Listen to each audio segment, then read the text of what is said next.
So I'm disappointed that the EU is unprepared to have anything to say on the subject.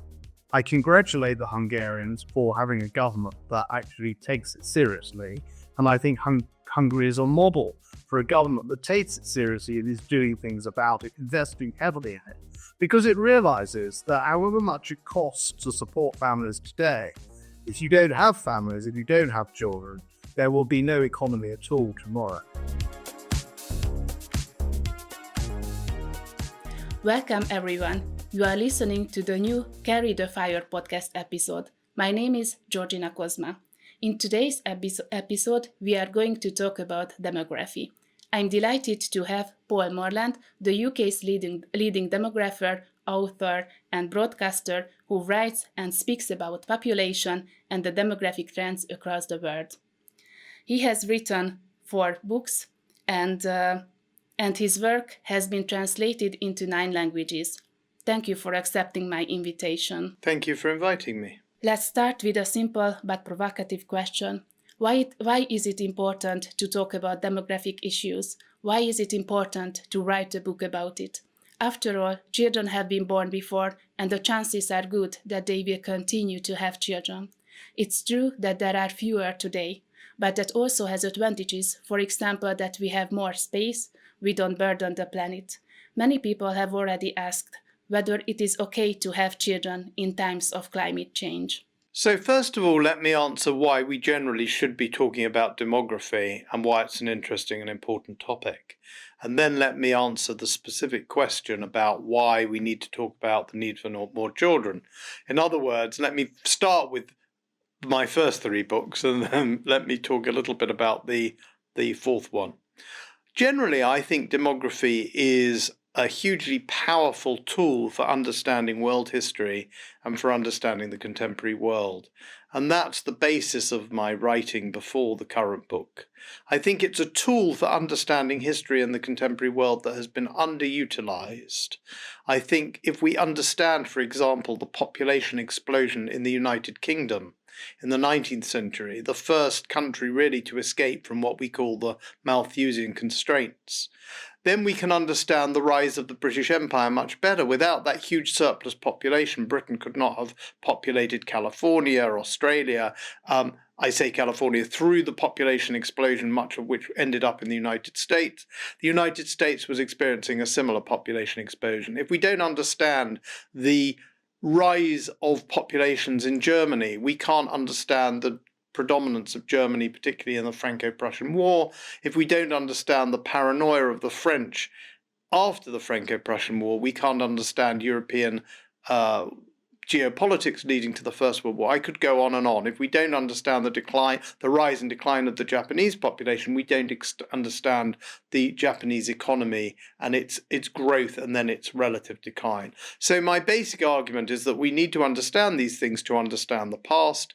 And then today, if we look at the contemporary world, if we want to understand what's going on in Africa, if we want to understand the challenges the Chinese have with their economy, if we want to understand the sclerotic level of growth in the European community, none of these things is entirely demographic, but they all require an appreciation of demography and an understanding of the basic dynamics of demography, the rising and falling populations, the rising and falling fertility rates, changes in life expectancy, aging, and so on. Without these things, I don't think we can understand the past or the present. So that's a general justification for why demography matters. Now, let me address your second question specifically, which is around my 4th book, Tomorrow's People, Why the World Needs More Children. People think that it's fine if the population declines. The example I always give is Japan. Japan had 100 million people in the 1960s. Its population then went up. Its population is now going down, and it will reach 100 million sometime in the 2040s. Having gone up, it will then go down. The question then is, what's the problem? Japan was fine with 100 million people back in the 60s. It will be fine with 100 million people in the 2040s or 2050s. The problem is that when it was on the way up, it had 9 workers, people of working age, for every retiree.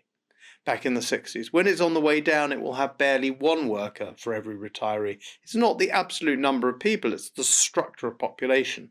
When you have, as Japan has had, half a century of sub-replacement fertility, too few children, and rising life expectancy, then the whole population will skew.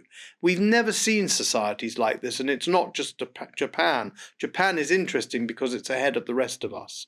The whole of Europe, much of North America, and many other countries in the world, countries like Jamaica or Thailand, quite poor countries, are all heading for this very old society.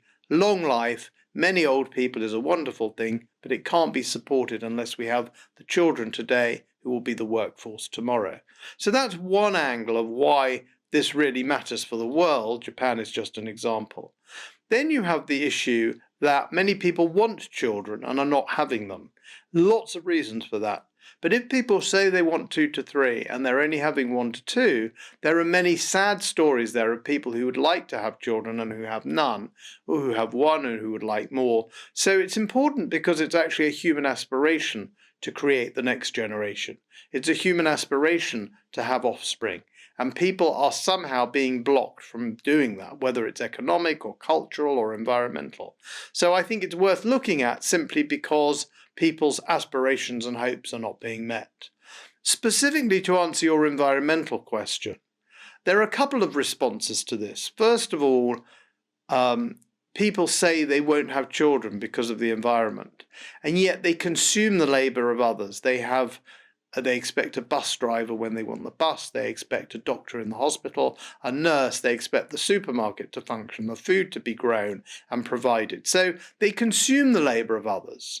If they're not producing that labour themselves, then they're actually not being consistent. If you don't want people because you think people are bad for the environment, then you have to take yourself off to a cave and lead a very simple life, not relying on other people. If you're going to live in a modern economy relying on the labour of other people and not producing it yourself, you're a bit like someone who says, I don't believe in agriculture, it's wrong, it's cruel, it's bad for the earth. Of course I'm going to eat, someone else can do the agriculture for me.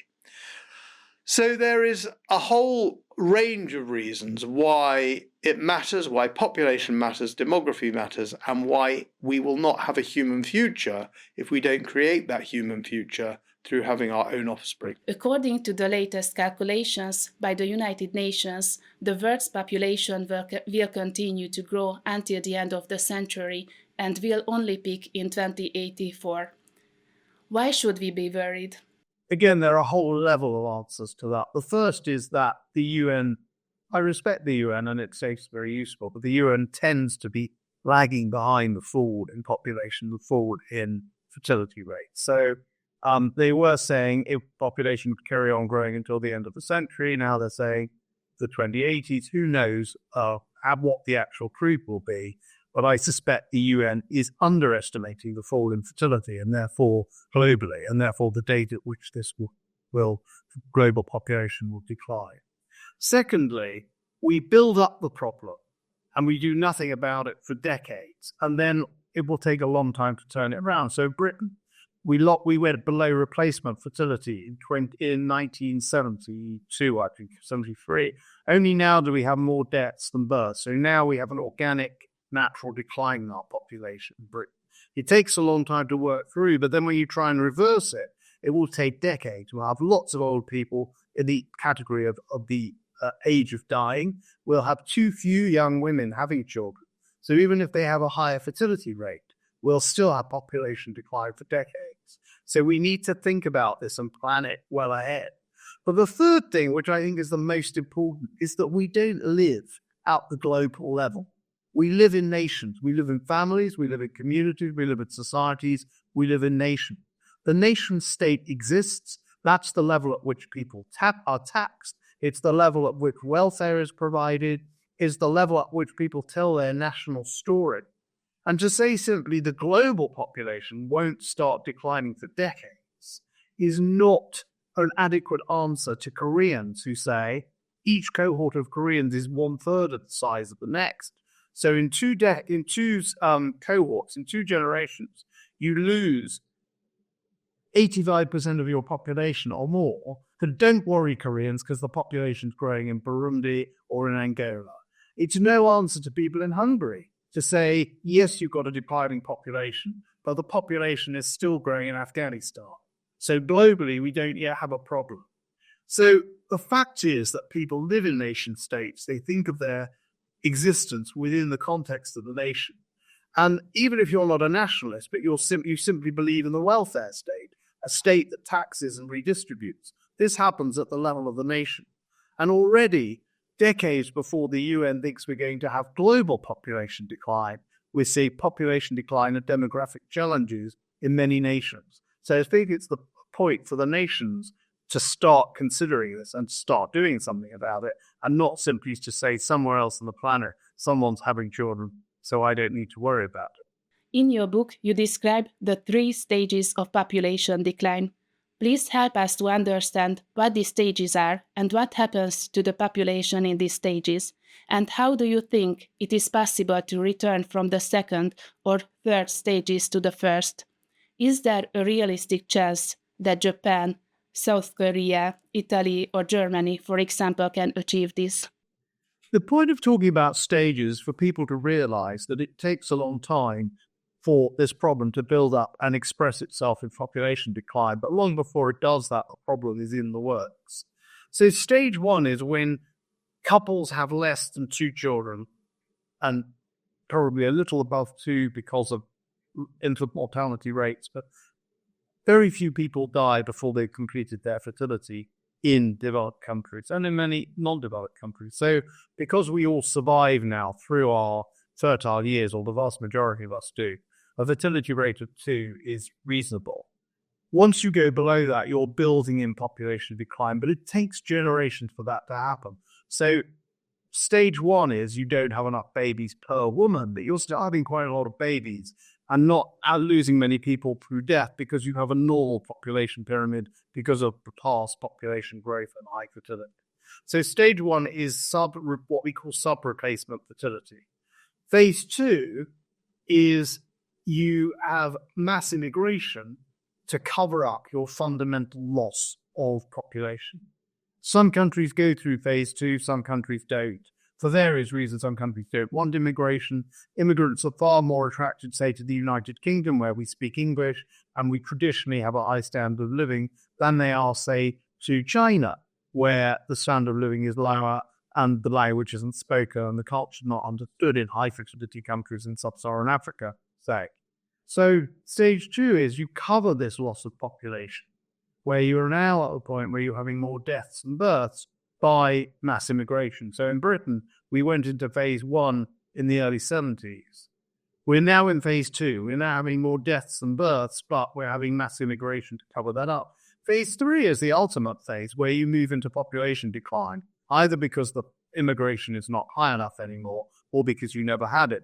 There are many countries, including Hungary, countries in Southeast Europe, countries like Germany, countries like China, countries like Japan, countries like Russia, really big, important countries, small countries, a huge number of countries where they now have more deaths than births. And many of those countries are not having mass immigration, like China, like Russia, like most of the countries in Southeast Europe, and they now have absolute population decline. That's phase 3, if you like. So what can you do to avoid it? Is it possible to avoid it? Well, the trouble is that many countries are not even trying. In Germany, for example, a strongly pronatal rhetoric or a strongly pronatal set of policies is somewhat taboo. In Britain, where we've had below replacement fertility for more than 50 years now, we never had the politicians talking about it. And now we have the Prime Minister mentioning it, and he's simply saying, I'm not going to tell people how many children to have. So we're going backwards. Where you can address it, where you can talk about it, where the politicians are bold and brave enough to discuss the subject and to introduce policies, that is phase 1, if you like. That's the first step. You can't get anywhere if your public debate, your public discourse, and your politicians are not prepared to entertain the issue that you're having too few children. And then we can have a long debate about what are the right policies, what are the right incentives. Is it about benefits for people with children? Is it about tax relief? Is it about helping them, as happens in Hungary, with housing or with childcare? So you have all these discussions about policy. Ultimately, to turn this around, you need a complete cultural revolution. You need a shift in the way that people think about their lives, about their education, about their childbearing. And we need to reorder lives so that people have real options to have their children and want to have their children at a sensible age when their biology is equipped to have those children. And at the same time, they can fully develop themselves through education, through careers. I think we need completely to rethink the way we do families, the way we do education, so that people, for example, can have their families younger and then train and get complete their education at a later stage if that's what they want to do. One of the problems is that we think there's a set order, set pattern to life. You go to school, then you go to university, then maybe you do a master's, then you start on the career ladder, and then eventually you think about having a family, and at that point it may be too late biologically. So I think all those things are important. We want full development. We want full participation in the labour force from all our people. But we need to think in a more flexible way about how we order it so that people can have their families at a time that their bodies are actually best equipped to do so. In your book, you also write about the demographic trilemma. You write that once through the demographic transition, countries can have 2 but not 3 of the following: a low fertility rate, ethnic homogeneity, and economic dynamism. I wondered if there wasn't a 4th way. Technology is developing so fast that we can almost certain that we can use it to solve a number of problems. For example, we can solve not only the labor shortage, but also demographic challenges, just as there are programs designed to care for the elderly. Well, let me talk a little bit about the demographic trilemma, and then I'll come on to talk about whether it can be sorted out by technological innovation. The idea of the trilemma is, think of a triangle, and there are 3 E's at each corner of the triangle. There's the E of what I'll call egotism, the selfish lifestyle, and I don't want to be too judgmental. The lifestyle that means you don't have children, you have a low fertility rate. The second E is economic dynamism, that the economy grows and government manages to control its debt. And the third E is ethnic continuity, the idea that some people, it matters that the people in their country in the future will be the descendants of the people who were there in the past. Some people find that offensive. Some people don't like it. But the fact is, to many people, it is important. To many people, it matters that their countries are ethnically continuous. There may be an element of immigration, but the bulk of the population is descended from the people who have been there historically. So my argument is you can have 2 of those things on the triangle. You can be on one side of the triangle, joining up 2 of the sides, but then you're going to miss out on the third corner. So the examples I give, I give 3 countries as examples. Japan says we are egotistical in the sense we don't want to have children, we don't want to have families, we don't want to be changing nappies in the middle of the night. We don't want mass immigration, we want ethnic continuity. So they're on that side of the triangle. What they miss out on, therefore, is economic dynamism. And since the Japanese population started to decline, actually since the working age population started to decline in the late 80s, Japan has hit a real lack of economic growth. Once it was a country that people were very economically optimistic about. So that's where Japan has ended up. Israel, by contrast, is the only country in the OECD with a good fertility rate. That's about 3 children per woman. Everywhere else has below 2. So they've said, we'll give up the egotism. We will be family-minded. We will have those children. We'll be on that line between ethnic continuity and economic dynamism. Because we have larger families, we don't need mass immigration. We don't need mass ethnic change. We can keep the population as it is, broadly, ethnically. Of course, they encourage Jewish immigration, but they don't require it. And as a result, we can have a dynamic economy as well. In the UK, we want the economy to be dynamic, but we don't want to have the children. We're like the Japanese in that we want to have a lifestyle that doesn't incorporate large families. And the result of that is that we've had mass immigration and very fast ethnic change. Now, I'm not telling people where on this triangle they should be, but I'm pointing out that there are trade-offs you need to make. And I speak to people in the UK who are anti-immigration, for example, and I say, if you want the economy to function, And if you don't want mass immigration, then you have to do something about the fertility rate. So that's the basic trade-off of the demographic trilemma, which I described in my last book, Tomorrow's People, and which then with the economist Philip Pilkington, we've actually quantified. So we've said, what does it mean in terms of numbers? If you don't want immigration in the UK, for example, and you don't change your fertility rate, how low is the support ratio of people in work, out of work going to go? And what will that mean for the economy? If you want to maintain the support ratio, that you won't have children, how big must the immigration be? And if you alternatively don't want immigration, but you want to keep the support ratio and the economy functioning, how high does your fertility rate have to go? So we've actually quantified that in a paper that's available online with an organization called ARC. So can technology square the circle, if you like, or square the triangle? With technology, can you get away from this problem? And the answer, I think, is no. People have been talking about technology replacing labor since the Luddites were smashing machines in England in the early 19th century. But of course, the machines didn't replace labor. The basic machines of the Industrial Revolution resulted in a huge demand for labor. We were told that there would be the rise of the robots 15, 20 years ago that was going to replace people. Now we're told that AI will replace people. I no doubt that AI is going to change the way we work. And I no doubt that AI will mean that there is some substitution of labor for technology in certain jobs. And that's exactly as it's always been. But I don't believe that AI is going to replace people altogether. And that's because, well, first of all, we can see it in the productivity data. As AI has come in the last few years, we have not yet seen a boost of productivity. Economically, productivity data says how much economics do we get out of a certain amount of labor. And the productivity data, if you were going to get this revolution, you'd find, well, we could then produce the same economy with half the people, or double the economy with the same people. That ratio is not changing. We're seeing very sluggish, very slow growth in the productivity data, which means that an ounce of economy, if you like, a gram of economy, still needs as much labor input as it did 5, 10, 15 years ago. Economic growth, and particularly productivity growth, is very slow in developed countries. And actually, the reason for that is, I think, if you look at so many of the jobs we do, from people who collect the bins to brain surgeons and many in between, technology is really only marginally affecting those jobs. Lots and lots of jobs require human input, require human brains, require human hands. And the idea that in the next 5 or 10 years, we're suddenly going to be able to substitute all this labor for technology, I think is as untrue now as it was when people were making the same claim 10 years ago or 20 years ago.